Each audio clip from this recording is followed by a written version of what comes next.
So ayan, good evening guys. Welcome to my YouTube channel again. Bali, ito nga, nandito na naman kami. Bali, magbibili kami ng second hand na car. Same, kagaya na itong car na to. Itong car na to binili namin sa Inverness. Tapos, ngayon pupunta kami sa may Port Hawkesbury naman. Bibili, same lang. Which is 2011 naman yung kukunin namin. Worth 4,500 ata. Bibigay ng 4,500. Bali, on the way na kami. Nandito na kami sa may Richmond. Going to Port Hawkesbury. Yan yung mga kasag, withdraw na sila ng cash. Yan, kasi kailangan namin ng cash na pambayad kaysa mag-interact. Kasi pag nag-interact kami, it takes us a lot of time, maybe 1 hour na magyantay bago may transfer yung pera. Kaya yan, may nagwi-withdraw ng mga tag-1,000. Yan, bali alis na kami. So ayan, alis na kami ulit. Ako yung driver nila ngayon. Alis na kami. Mga third. Saan yung bibili dyan? Ito po. Yung mga bibili. Bali 34 minutes pa bago kami makarating sa paroroonan namin. So ayan, mag Tim Hortons na muna kami. Medyo maulan ngayon. Hindi makapag-madali na mag-drive. So mamaya na lang ulit. Bye-bye. O ayan, magpapa-Tim Hortons sila. Tapos sabay ihi. Yan yung sasakyan. Drive ko. Dodge Journey. Yan, papunta namin sa may Tim Hortons. Magkakape kasi ano yung panahon ngayon. Yan, ang ganda ng view. Ganda ng view dun. Yan. Ito na kami.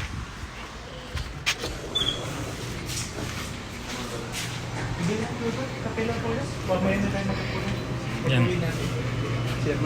Share mo na kami. So yan, si Mark. Bali, bibili nanlilibre ng Tim Hortons. Bili muna pampainit ng katawan. Ano po yung bibili? Ito yung bibili daw, tsaka yun isa. Tuturuan ako sino bibili sa kanila. Shoutout sa kanila. Shoutout taga KYEC. Musta na rin dyan? KYEC. Ayun, no? Shoutout sa may KYEC Tunan. Yan yung sakyan na pala namin. Bali, nandito na kami sa may St. Peter. Dito na kami sa may St. Peter, sa may Richmond. Bali, time check namin. 5:30 na, Master? 5:30 na. So, ito na aming Tim Hortons. So, ayan. Mamaya na lang ulit, guys. See you in a bit. Bye-bye. Hello, guys. So, ayan. Back on the road na naman kami. Ayan, Thank you, manager. Salamat sa Tim Hortons. Ayan.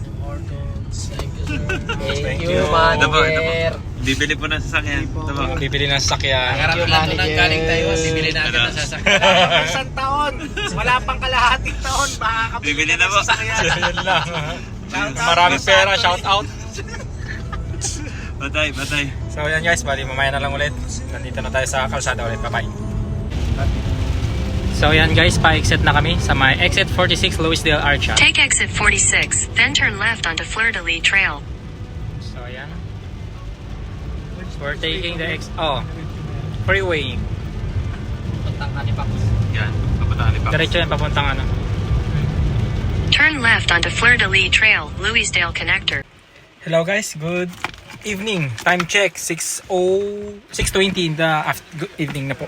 Bali, nandito na kami sa may Port Hawkesbury. Somewhere out there. We're here na. We will check the car. Whatever the condition it is. And let's see. Yan, basa na kami sa ulan. Walang payong. Ito na nga ba sinasabi ko. Dala ng payong, nagdala ng jacket. Ito yung car. The blue car? Yeah. I should have vacuumed it, but on the day like today, as soon as you get in there, you probably know all the features with the two coolers and the floor. Do you know about that? Yeah, yep. Same as that Yes. one, right? That open up. Ah, yeah, that Yours had that? Yeah, the same. Yeah, same thing. Winter tires. Oh, that's the winter So a tires. set of winter mats in there for you. It does have a trailer hitch. You Yeah. can't see it because it's one that goes in this way. Yeah. And it's in the box right there. Okay. Can't lift it all the way. It's the tires.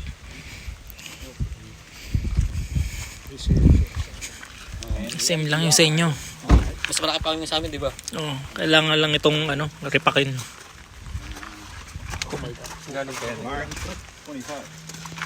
1925. All right. Oh my God! Yan ang MVI niya. 2025 pa. March, ka-register lang. So, pop up the hoods. Eh, buksan nyo yung hoods. Buksan nyo yung hoods. Tapos road test natin.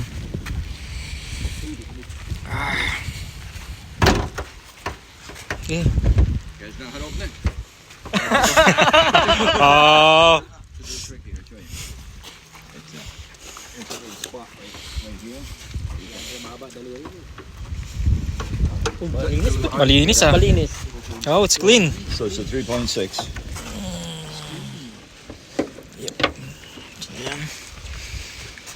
Ang sabi nyo. Got an oil change done on it. Put a new back. So the only light that's on in the dashboard is the tire pressure sensor light. That's just means one of the tire. Yeah, it was like that when I bought it. Going on almost 3 years. TPM, right? That's right. So on the rise, going straight, no pulling or. The air conditioning works, the cruise control works. How about the brakes? I did some work on the brakes, but some last year, some the year before. I replaced 2 brake calipers and all the brake pads.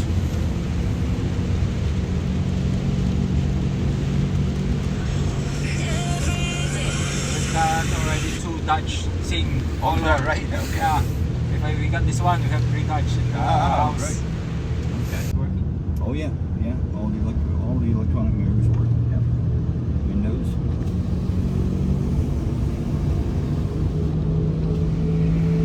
What's that noise? Okay. The engine? The what? The engine, is that noise? There's a small little leak at the front on a flex pipe, and all it is 2 bolts that have to be replaced to tighten it up. It's very minor. And other than that, basically, all I can tell you about it, I just drove to Halifax with it a week ago. I mean, it works good. It's never let me down. I've had it almost 3 years. When was the last time you changed the brake pads? The brake pads Yep. about. So that we know. I'm gonna say maybe about a year ago, year and a half ago. Okay. Thereabouts. It's just a But I minor, mean, it's just, you know, just only dirt. Brakes are. Yeah. You know, I wouldn't let anybody drive off with it if there was, anything that I knew could cause you any problems.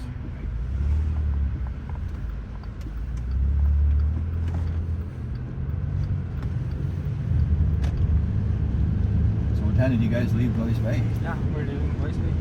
And after this, we'll go back. Okay. Actually, we have no work tomorrow because of the weather. Okay, so you get the day off tomorrow. Yeah, maybe 4 days until Monday. Because we have no boats coming and all the boats are docked. Oh, So we don't okay. have work, we don't have fish. Right, because of the pending storm. Right. Parang maingay jeep no? What's that noise? Yeah, I think that's what that is that it's called a flex pipe. The pipe is not broken. It's not. It doesn't have a hole in it.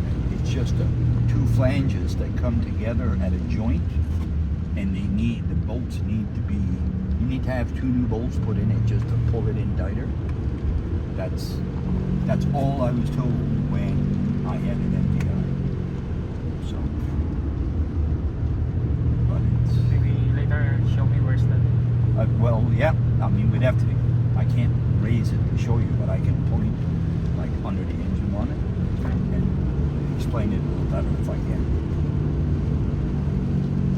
And it was something I was going to get fixed, but I couldn't get a mechanic, or there's not many garages around here that get it fixed, or I would have got it fixed.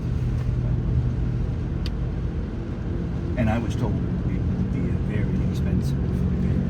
That's taking that into consideration. I mean, I lowered my price quite a bit. And fact that you guys were coming all the way from Lewis Bay.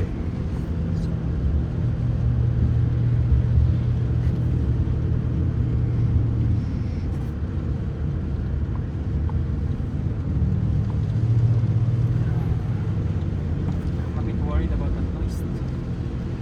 It's been doing that.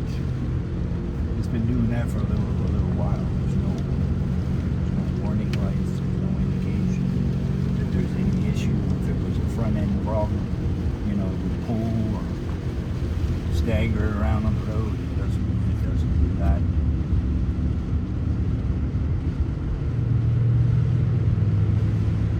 I mean, it is a 2011 some noises. It's not a $10,000 van. It's $5,000 van. So if we going to repair that noise, how much will it cost? I'm thinking that the noise is that yes, that flange on the flex plate. So ayan, bali tapos na kami. Inaantay na lang namin yung may-ari car, bali binaklas niya yung yung plaka. Ito yung car nila namin na ginamit. Ako nag-drive diyan. Tapos yun yung car na kukunin namin. Bali binabaklas na yung plate. Yan.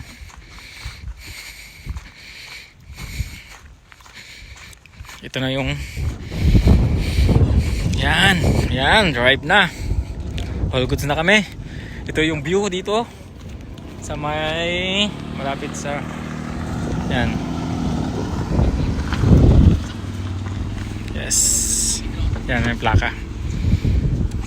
Sir, it's okay. I'm taking a videos for my vlog, for my YouTube channel. Okay, YouTube channel. Yeah. The two fobs for the keys are right there.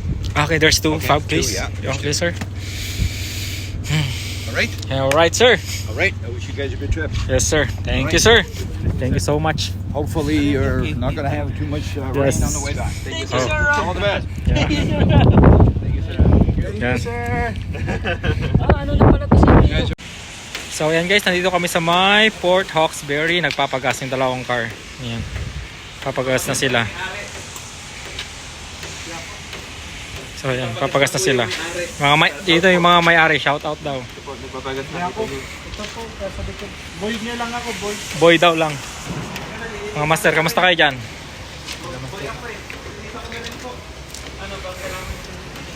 Let's get na, Jeff. Kuminto. Ha?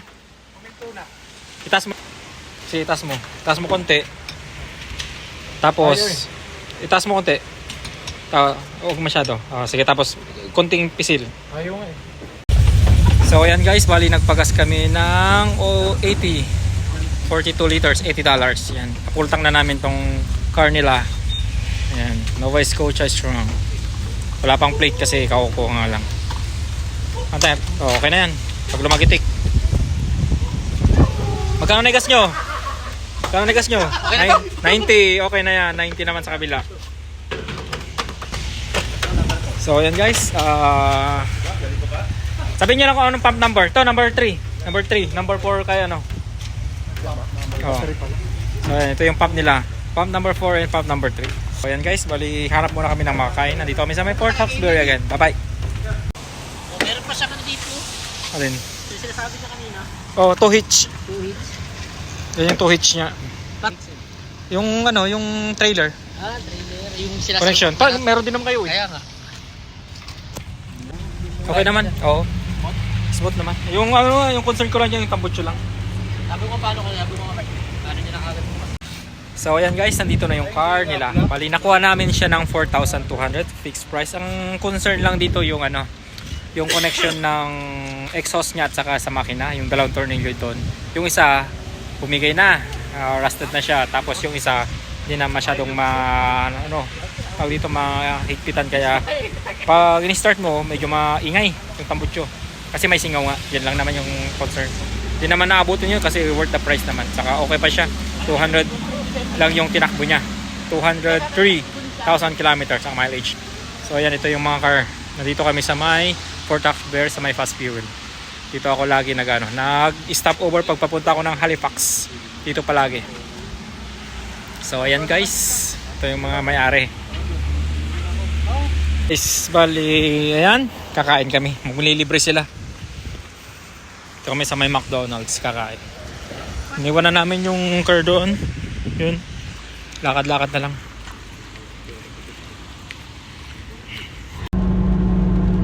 So ayan guys, bali pauwi na kami. Nakasunod kaya pala, Chris? Ginabi na kami, alas 9 na. Ha? Sino? Naligaw kayo? So ayan guys, bali ginabi na kami. Time check, 11:30 na.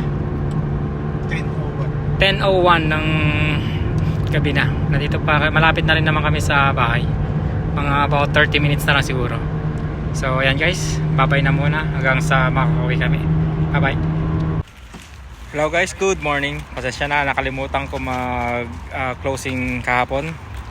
So ngayon, nandito kami sa may Jedrick para sa appraisal ng car nila. Bali dito, i-appraise kung magkano ilalagay.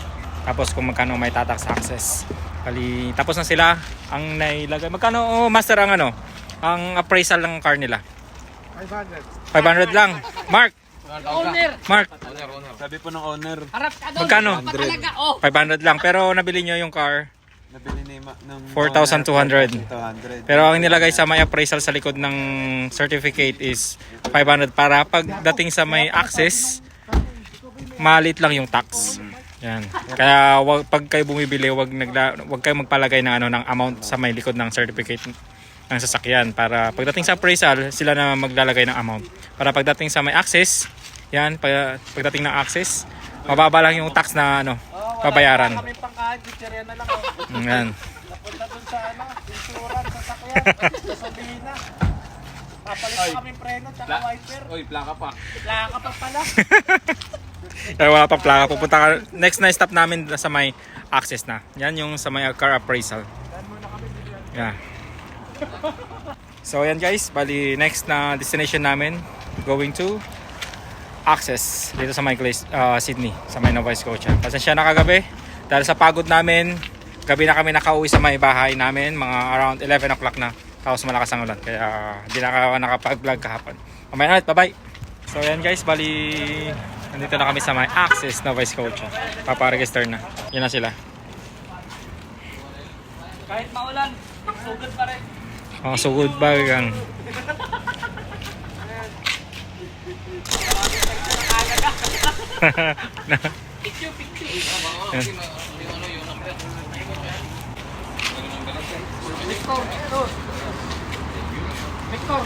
Victor!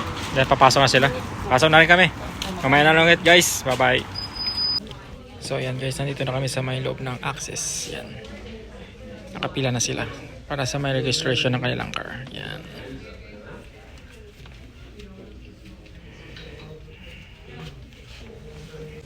Hello guys, yan. Bali nakakuha na sila ng plaka nila. Nandito sila sa may counter number 12.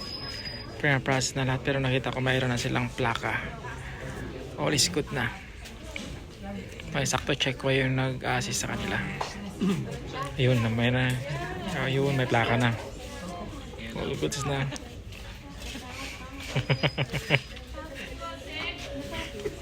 So ayan guys, may plaka na sila. HED 173. Ayan, plaka na. Nakuha na nila. Magbigay ng plaka. Kaya ganyan, 1 day, 5 minutes. Master, ilang minutes ang process ng plaka dito sa Canada? Nasa 10 to 15 minutes. Yan, 10 to 15 minutes. Pagdating mo dito, tatawagin ka sa tapos 10 to 15 minutes. So yan, may ano na, may plaka na. 10 to 15 minutes. Pero hindi to sa akin. Ano lang disclaimer, hindi to sa akin. Yung may-ari na talaga. Ano dito pala? Dito sa ari. Nandun yung may-ari. Ganyan, Maraming ginagawa. ganyan kabilis. Sa atin, abutin ng taon-taon. Ayan, Pero 303.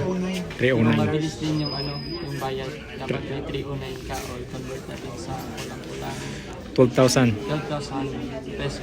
So, 12,000 sa plaka nang registered na. Registered na. Okay na lahat. Saka na. Okay, so ayan. Bali nakuha na yung plaka nila in 10 to 15 minutes lang. Bayad sila ng $309. So, ayan, mamaya na lang ulit. May isa pa dito. Disclaimer, ito yung Ito po yung Ano yung may-ari daw? Ito disclaimer, ito yung may-ari. one of my Tinago na.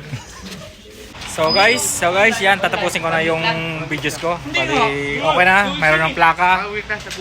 Bali, yung post sa... magkano yung post sa marketplace? 5,000 po. 5,000. Tapos, natawaran natin ng 4,200. Kasi tinakbo namin to mula dito sa may Glace Bay, papunta sa may Port Hawkesbury. Nasa 2 hours, o almost 2 hours. Tapos, pagkatapos ng pasok kahapon ng 4:30, gora na agad kami hanggang sa nakauwi kami ng 11 na ng gabi. Tapos ngayon nandito kami sa may access. Na-i-process na namin yung yung insurance at saka yung plate number ng sasakyan. So, thank you for watching my YouTube channel. Please don't forget to like, share, and Subscribe! bye-bye!